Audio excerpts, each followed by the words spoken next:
Sanibonani, welcome back to enye ivideo. Ngiyabonga kakhulu ukuthi ungene. Thank you very much. Ngicela please subscribe maba subscribe, like ivideo, share ivideo as well as ukuwabuka nama-ads mangabe aqhamuka. So kunodaba lukamama Morgan Mashazi. Siyambona laphana kuMadlanga Commission, you guys, kulamacala nje aloke phenywa laphana ikomiti likababa Madlanga. So Dr. Morgan Mashazi ovulelwe ke iqembu le-DA icala lenkohlakalo. Okay, so ke kukhulunywa ngodaba lokuthi angazi baya kuma-holiday emazweni ngemali ayitholeke kuze nxumalo. There's just a whole lot kulolu daba bafethu ukuthi awayetetemuka nje le emazweni ngemali yamathenda imanager kamasipala ke kuthiwa ke sebemvulele icala lenkohlakalo by i-DA ukuthi ivulele owayimanager idolobha lasekuruleni uDokotela Morgan Mashazi amacala enkohlakalo kulandeleka imbiko ethi kunosomabhizinisi wemhlelela uhambo nge-private jet oluya eLondon ngo-3.5 million. Ngizwele ke ukuthi for 3 days ke mntakabawo beyotetemuka laphana eLondon ngayo le mali yamathenda. Can you imagine? Bahambe nje beyovakasha le emazweni beyoshopa beyenza just for 3 days kule mali ebizwayo ukuthi 3.5 million rands.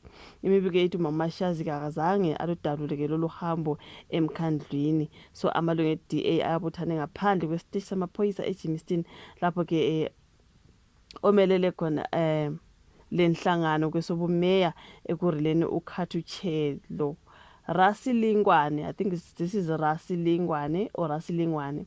Uvulele uDokotela Mashazi icala ke lenkohlakalo. Estatementeni se-DA ithi ivulele uMashazi kanye nenkampani XET Solutions kulandeleka imbiko ebahlanganisa nokungahambi kahle kwamathenda kulo masipala. So ngoJuly 2022 Mashazi wamukela indiza eqashiwe eya eLondon ebiza izigidi zamaranda. Akazange alubike futhi lolu hambo ezinsolweni eziqukethwe emaphepheni alempela sonto. Manje ke sekuyacaca ukuthi kungani imali yendiza iqhamuke enkampani ebizwa nge-XET Solutions ngaleso sikhathi eyayinethenda esebenzayo nomkhandlu.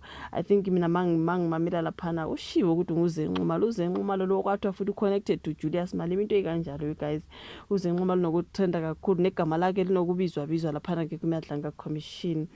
Mangizwa ke i-DA ithi lokhu kuyingxenye ke izigidigidi zezimali zomphakathi ezintshontshiwe ngesikhathi kwehla izinga lokulethwa ke kwezidingo kubantu. So sikubona kusolisi kakhulu ukuthi inkampani ethintekayo kulolu daba i-XET Solutions ithole amathenda ukuze isebenze ngqalasizinda ebalekile ehlobene nokukhokhwa ke kwezikweletu zogesi.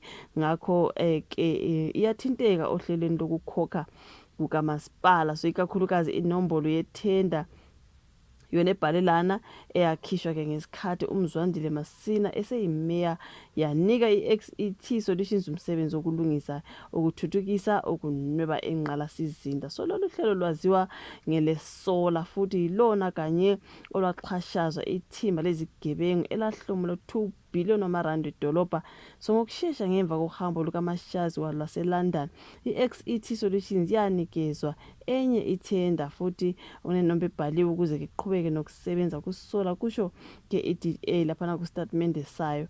So ingakho ke bemvulela icala umama kuthiwa ke imali zenkohlakalo uyayazi le face when it comes to Madlanga Commission. And uZenxumalo igama lakhe lokulivelile nje kulolu daba lukamama Morgan Mashazi.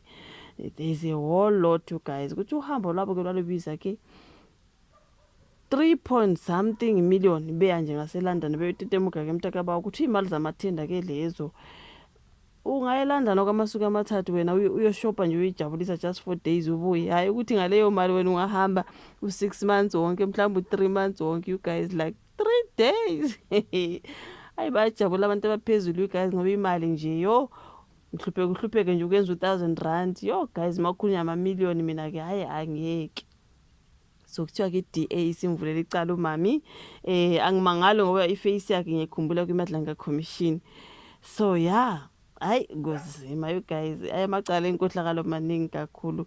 Ngeke ngabona ukukhulunywa ke ngoba bubheka icele. So ngathi bafuna aphume ke laphana kwi-ANC wabobheka icele you guys. Akhumbula isingane sakhe no Vusimuzi Khethi Matlala esho ukuthi ke wayemcela imali kanti ke wayemnikeza leyo mali ngama Woolies bags mangabe uyakhumbula. Ngazi So laphana ngathi ke kuthiwa ke ikomiti ke lezobuqotho kwi-ANC liphakamise ukuthi asule esigungwini esiphezulu salenhlangano i-ANC. So ubaba ucele ke nobe ungqongqoshe wezokuthuthukiswa komphakathi nobe ungqongqoshe wezokuthuthukiswa komphakathi unkosikazi Sisitho Lashe bavela ohlwini labaholi ke be-ANC abahlanu umbiko wekomiti lezobuqotho kwi-ANC ophakamisa ukuthi ke bathathelwe ke izinyathelo, right, ngenxa ke yezenzo zabo. Ucele wabizwa phambi kwekomiti lezobuqotho ukuba aphendule izinsolo zokuthi wanikwa imali ngubhuti Muzikhetho Matlala. Phambilini uMatlala wahudula phansi igama likaCele etshela ikomiti lephalamende liphenya izinsolo ezezwa ngobaba uMkhwanazi ukuthi wakwazela uCele ngo-500,000. Khumbula maye washo ukuthi wamnikeza u-300,000 wabuye uCele wafuna imali wabuye wamnikeza u-200,000. Uthe mesecela enye ila aqala ke khona ukuthi angawathathi ama-calls akhe, so wayefune R1,000,000 kodwa wamnikeza ke leyo 500. So ikomiti lezobuqotho ke lithe uCele wafaka inhlangano ehlazweni kanti muva nje sekuvele omakade bona be-ANC bathi uCele akahoxe ke esigungwini esiphezulu ukuthi izinsolo abhekane nazo sebucayi kakhulu ngakho nje akasule. Okay, lokhu kubukeka kunciphisa amathuba ukuthi uCele aphakanyiswe kwesokuba ke yimeya yaseThekwini emva kokhetho lwangoNovemba. Ngakho ke kubhekwe ngabomvu ukuthi yiziphi izinyathelo azozithatha ke emva kwalesi siphakamiso. uMatlala walengcolisa kakhulu igama likaCele igazi waliqeda njengoba ke adalula nokuthi ubelala emzini wakhe osendaweni yomntakabane uma esebenzela ePitoli. Wavuma ubaba uCele ukuthi ubelala ku-apartment yakaMatlala. Uyakhumbula abaningi bathwala izandla ekhanda ngokuthi umuntu obephethe isikhundla esiphezulu kangaka ukwazi ukuyopepenyeka emzini wendoda esolwa ngobugebengu obujulile kangaka. So ngakolunye uhlangothi kuMama uTholashe uxoshelwe ukuthi ke wathatha izimoto ezazinikelwe somabhizinisi baseChina ukuba ke zisetshenziswe uphikweni lwabesifazane kwi-ANC kwazinika ingane zakhe. Ngiyamkhumbula loyo mama ke uMatrenda lana uphiko lwabesifazane lwe-ANC beluhlangene ngomgqibelo lwashayela isipikili sokugcina ekukhonjweni kwakhe indlela. Abanye abaholi be-ANC okubheke nje ukuthi bathathele inyathelo ke yiloyo ilungu lomkhandlu wemeya kamasipala waseJohannesburg uMnumzane uSithembiso Zungu, usihlalo we-ANC esifundeni seSidibeng uMnumzane Jason Mkhwane nemeya kamasipala waseMachabeng uMnumzane Thando Xolo Khalipha. Kuningi nje you guys ngathi hayi there's just too much corruption.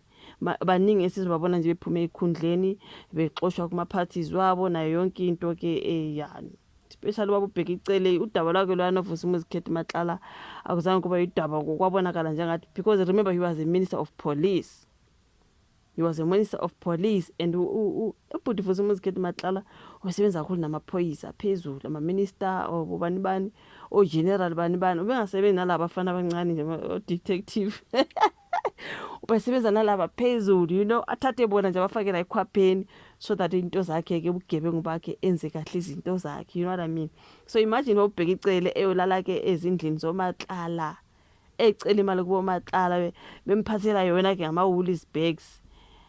Uyimember ye-ANC, uyi-minister of police ngaleso sikhathi. You guys remember he's a former minister of police. So uyabona ukuningi okusenzeka. So yani kunzima umuntu omdala kodwa Nkosi yami, but hey so thina angazi uvula ka-comment section ulike, usubscribe, ushare bese siyahlangana kwelandelayo. Bye.